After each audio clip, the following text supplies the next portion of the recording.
Assalamualaikum warahmatullahi wabarakatuh. Saya Nur Haidaryani dari Lokal 22B. Jadi saya ingin menyelesaikan tugas dari Bapak Arif Rahman Hakim, dosen pengampu dari mata kuliah Tarkib Al-Mansubat. Sebelumnya saya mengucapkan permohonan maaf yang sebesar-besarnya atas segala kekurangan yang ada di dalam video ini, dikarenakan sangat terkendala dengan jaringan. Baiklah, saya akan menjelaskan materi tentang hal jumlah sesuai dengan perintah tugas dari matkul ini. Sebelumnya kita kembali ke definisi hal itu sendiri, yaitu hal huwal ismul mansub al-mufassiru lima imbahama minal hayat imma minal fa'il atau minal maf'ul. Jadi hal ini adalah yang menjelaskan apa yang tidak jelas dari fa'il maupun dari maf'ul. Kita lanjut ke hal jumlah.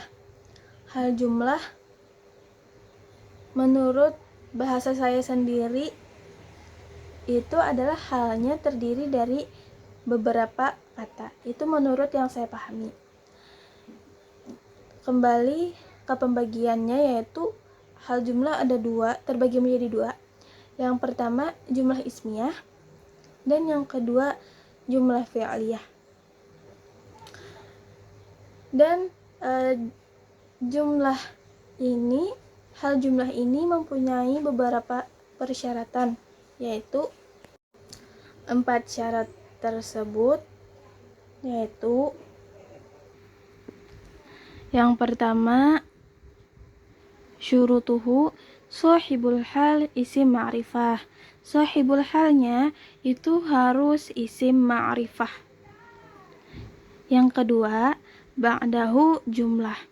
Maksudnya ba'da shahibul hal itu kalimatnya harus jumlah, baik jumlah ismiyah ataupun jumlah fi'liyah.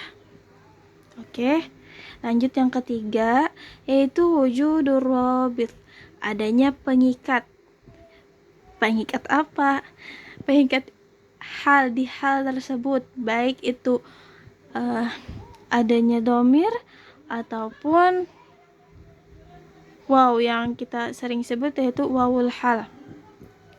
Yang keempat, ijabatu soal kaifa, menjawab pertanyaan dari bagaimana. Nah, mungkin ini yang keempat, nanti jelasnya di contoh ya. Nah, itu tadi 4 syarat yang harus terpenuhi, baik itu jumlah ismiyah ataupun jumlah fi'liyah. Di syarat pertama disebutkan bahwa shahibul hal harus isim ma'rifah. Apa itu shahibul hal? Shahibul hal adalah pemilik dari hal tersebut. Jadi hal ini menjelaskan yang tidak jelas dari shahibul hal, baik itu dari fa'il tadi ataupun bisa dari maf'ul. Kemudian kita masuk ke contoh. Yang pertama contoh dari jumlah ismiyah. Di sini saya membuat contoh jalasa ustadz wa huwa yaqra'ul Qur'an. Yang artinya, arti simpelnya, ustadz itu duduk sambil membaca Al-Qur'an.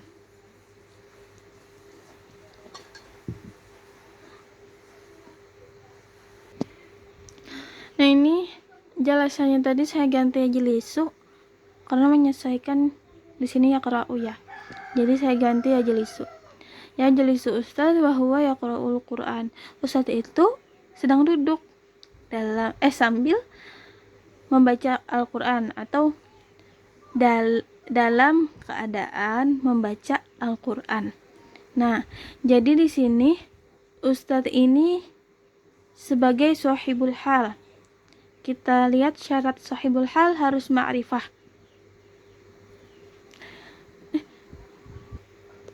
Nah, karena di sini ustadznya masih nakirah, jadi kita harus tambah alif lam agar menjadi ma'rifah. Ini sudah ditambah alif lam jadi ma'rifah. Berarti syarat pertama sudah terpenuhi. Yang kedua, ba'dahu jumlah. Sesudah sahibul hal ada jumlah. Oke. Yang ketiga yaitu adanya robit atau pengikat. Dan di sini ada wawul hal.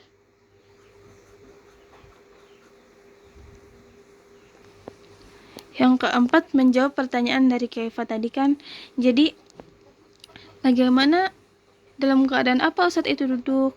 Ustadz itu duduk dalam keadaan membaca Quran. Jadi 4 syarat tadi sudah terpenuhi di dalam contoh yang ini ya. Kita lanjut ke contoh jumlah fi'liyah.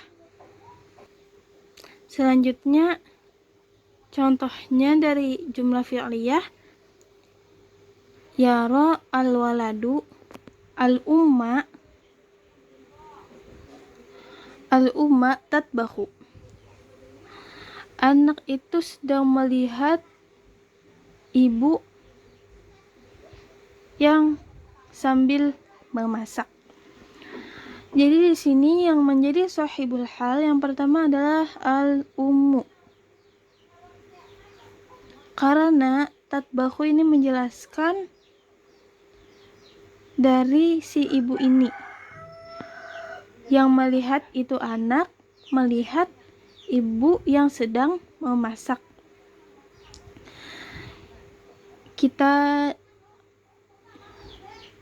Syarat yang pertama yaitu tadi adalah sahibul halnya ma'rifah. Ini sahibul halnya ma'rifah.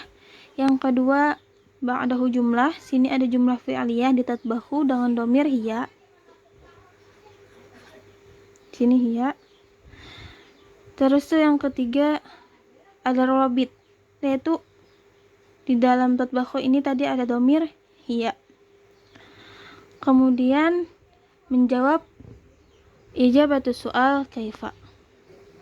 Jadi penjelasan dari bagaimana tadi adalah anak itu melihat ibu sambil memasak. Bagaimana anak itu melihat ibu? Begini ya. Jadi bagaimana pada saat anak itu melihat bagaimana keadaan ibu.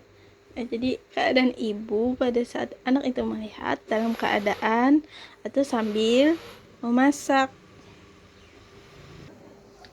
Itu tadi mungkin beberapa contoh yang saya berikan dan penjelasan singkat sesuai pemahaman saya sendiri. Dalam video ini banyak sekali kekurangan, jadi saya mohon maaf sekali lagi yang sebesar-besarnya. Mungkin itu saja yang saya dapat sampaikan. Wassalamualaikum warahmatullahi wabarakatuh.